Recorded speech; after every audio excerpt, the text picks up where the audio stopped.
we met up at other conventions later on, Yes. right? And we've hung out, and we're in And we even constant contact, Pierre we and I. taped a bit together. When did you come to Canada? Tell us about your dressing room on Stargate? My dressing room? What? Yeah. Dressing room? I had like a room with a toilet. That was it. No, once in a while, once in a blue moon, some guest star would come in and they'd leave, and then they would kind of like not move the trailer, and they'd just say, "Oh, you can take that person's trailer," and they would be like, "Oh my god," and and for the most part, I didn't mute myself. I don't think I mute. How do you mute? How do you mute yours? I haven't touched anything. I didn't touch anything. So, Well, I hear anyway, you. Okay. anyway, no, my dressing room was just a bench seat with a sink and a toilet. Yes, like a jail cell, like a really awful jail cell. Um, and what else do we? When did you come to Canada? When I was That 14. was I moved when I was 14 from Wales, and actually emigrated twice. Came when I was 10, moved to Montreal from Wales, lived there for 2 years, moved back to Wales for 2 years, and then came back to Canada 2 years later. But basically, I've been here since I was 14. I grew up in Ontario, and that's where I went to Second City in Toronto, and they brought me out here to Vancouver. So that's how come I got to the West Coast. Do I have an accent when I talk to my family? Not really. Maybe a little bit. Maybe a little bit. The Welsh accent's a pretty funny Welsh accent. If you've ever seen an actor named Rob Brydon, uh, yeah, he's a Welsh actor. The Welsh accent is a very very specific accent, and it's very kind of sing-songy and sort of Gaelic-ish, and I love hearing my relatives talk in a Welsh accent when I go back to Wales. It's pretty sweet, you know. But listen, when I moved out to Canada and I was 14, I did not want to be talking in a Welsh accent. It mortified me, you know, because everybody knows Scottish and English and Irish, and somehow those are more sort of acceptable. But when you start talking a Welsh accent, it's like, where are you from? And I couldn't handle I wanted to fit in so badly. And I used to go home and practice my Canadian accent just in my room by myself. And, you know, I didn't talk at school for like 6 months. I didn't really have any friends because I felt on the outside. So, I mean, maybe that leads to, sort of like the desire to act, or not the desire to act, but it helps because I became an observer, you know. I watched people a lot. I observed because I was always trying to figure out my environment and where I was in that environment. And it was a choice not to talk because I didn't want to open my mouth and embarrass myself. And so this accent that I have now, this accent that I talk with, is just. It also gave me a good ear for accents. I can do like lots, you know, the British accents. It's very easy for me to do because I have the ear for it, you know. But I did train myself. I trained myself to talk like this. And so when people were auditioning for roles in Canada that for American shows, they would say, you know, you've got to pronounce and say about and house and roof and that kind of thing. And there were a lot of Canadian actors who grew up in Canada that struggled with that. But it wasn't a problem for me because I have an ear for it. So I just adapted. It was like, oh, you want it to sound like that. Okay. And then I can talk like that. So it was like, no, you know, like that or whatever. It's just like no big deal. So anyway, yeah. Do you you were in most of the Stargate SG-1 episodes? Yeah, no, not all of them. No, not, I was in just over half of them. I think they shot 114 episodes and I was in 107. That was SG-1. And then I did a handful of Atlantis episodes, crossovers. And I was in the first two-parter of Stargate Universe. So I've been in all three franchises, which is kind of a record. I think there's either me or I think it's either me and Chris Judge or me and Amanda Tapping or something like that out of all the cast who was in all three of them. So that was pretty cool to put that down on my resume. Yeah. Of course, I started out as technician and became Norman Davis and then ended up as Walter Harriman, 10 years later. So who knows how that happened. I miss Michael says, I miss so much, but it will replay for all of us. I would have asked about characters. Does that group still exist? Characters? Do you mean the agency? Yes. Characters.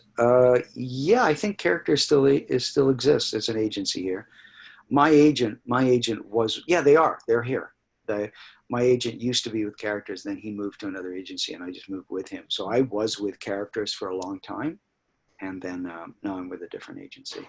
Yeah. And now nobody's working. It doesn't matter what agency you're with. Nobody's getting any work. So none of it matters right now. I'm with an agency that gets me gardening jobs. That's all I'm doing. Edging and cutting grass, weeding. Yeah. I can't wait when this interview's over, I'm going back out in the backyard. All right. Yeah. Oh, and here's the thing. My girlfriend, the gate to her backyard leading out into the alley was broken. There's a big 4x5 gate, and I repaired that. I didn't even know I could repair stuff. I just found wood around the house, and I was drilling and cutting, and I repaired this gate. So that's the closest I've come to repairing a gate, which is the one leading to the alley back of my girlfriend's house. No more Stargate, but like a nice wooden gate. When do you do conventions? Do you also do workshops? I've offered workshops. I've said that sometimes if I'll come to, I could teach improv workshops at conventions. I'd be up for that anytime, because I've taught improv for years. So I'm happy to do that. Favorite tool was Dan's big wrench. I thought Dan was the biggest tool on the show. Different. Dan himself. Forget the wrench. Dan was just the biggest tool on the show. Listen, guys, thank you so much for inviting me on. And I don't know Marcia and B Hope here, but it's lovely to see Michael and Pierre. My God, I haven't seen you guys in ages. And Michael, you're looking good. How's your health? Let's see. I hope you're well. Pierre, lovely to see you.